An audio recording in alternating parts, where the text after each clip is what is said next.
nandito na naman po tayo sa isang lakaran. We're going to spend 5 days here in Vietnam, touring Hanoi, Sapa, and Halong Bay.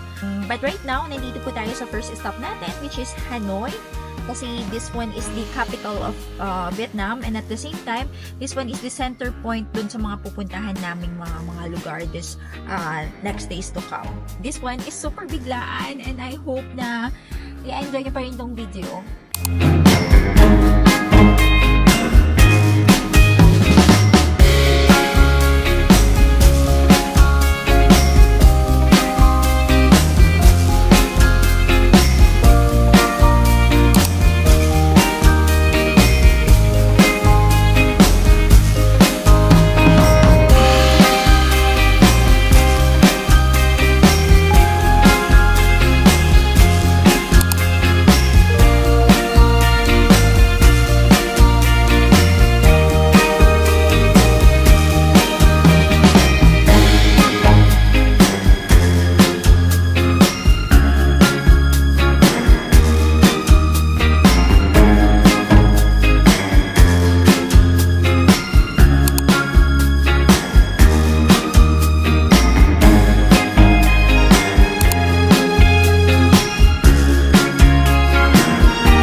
Ng egg talaga, no? Tapos super nilis siya. Sarap na foam.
Currently 5 PM here in Hanoi, Vietnam, and papunta kami ngayon sa bagong tourist attraction nila, which is Mega Grand World, na noong December 2023 lang siya nag-start ng open. Doon kasi yung parang mga European vibe, mga Instagrammable effects. So gusto natin puntahan. Let's see kung anong magawa natin ko at kung may mga mabibili ko ba tayo doon. Sometimes we all struggle, but when the sun hits my face, I think of you and all my troubles are gone without a trace. From all the things that are you, I know our love will see us through. Don't you feel the times are coming? 'Cause I feel it so strong. I've been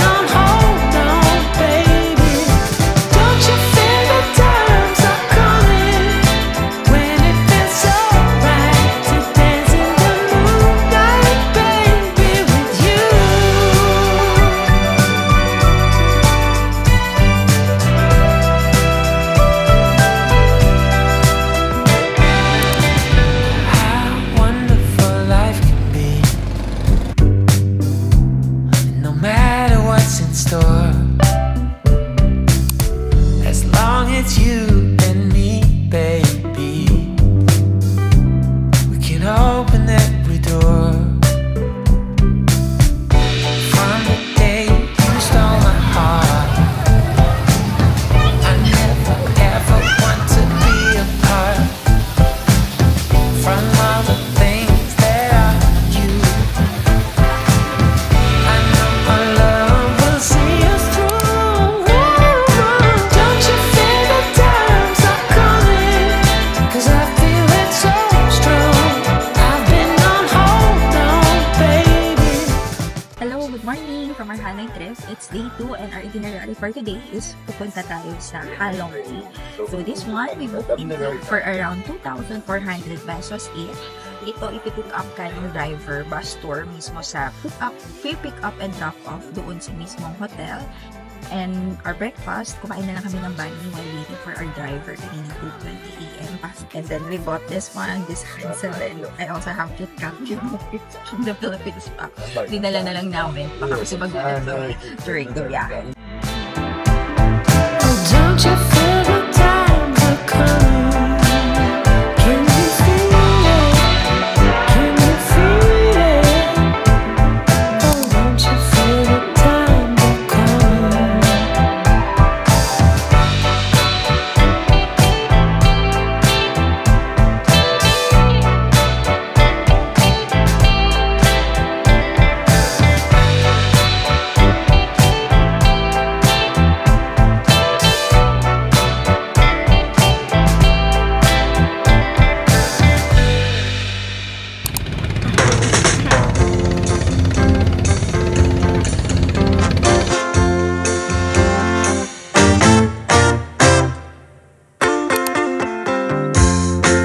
I remember when we used to be in love, and we thought that nothing could ever keep us from partying, leaving this romance behind. But now you're gone, and all I have is time. And though you're not here anymore, I still think about you. 'Cause baby, yeah, I didn't forget you. Hey, no, I didn't forget you, baby. I know we drifted.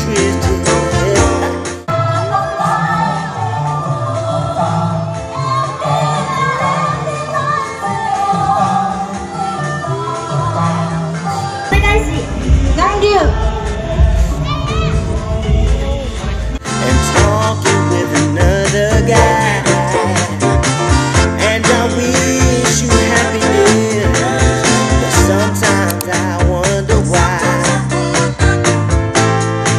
after all this time you're still on my mind.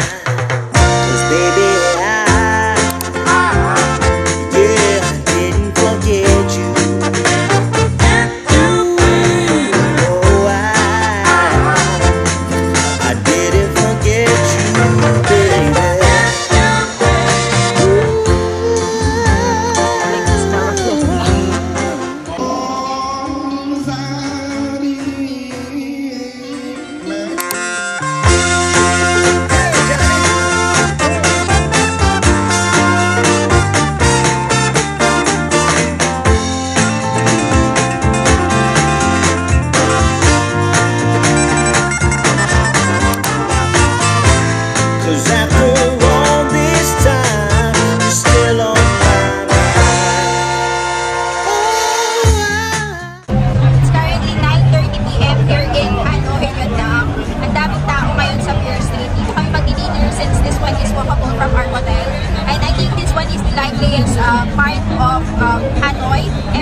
this Cafe Giang, who started the egg coffee since 1946 pa itong shop na to. So it's been more than 70 years already. The owner of the shop established this because there's a famine during that time. There's a scarcity of milk. So the owner tried to experiment, and then he tried to use the egg yolk as a coffee base nitong egg coffee. That's why naging invented. And now, ang dami na nilang branch all over Vietnam kasi sobrang dinadags siya. Okay, let's try.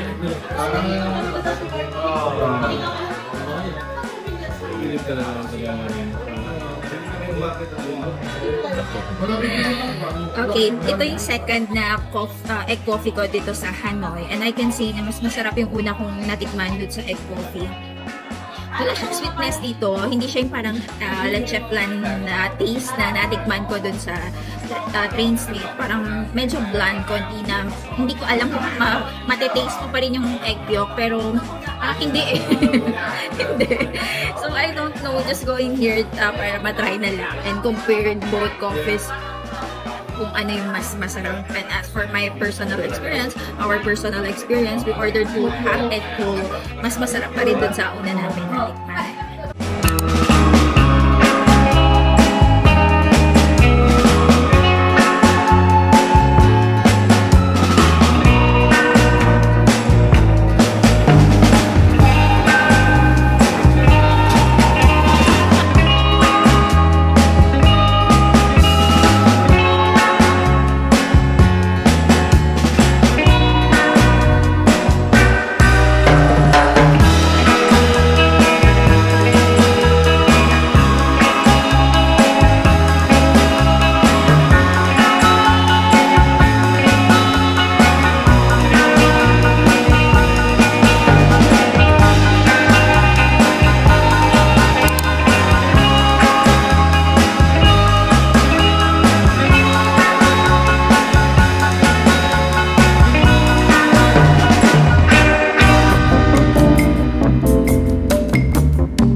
coffee here in Hanoi. Then coffee ulit sa Sapa tomorrow. We're here in Kong Cafe. We can order.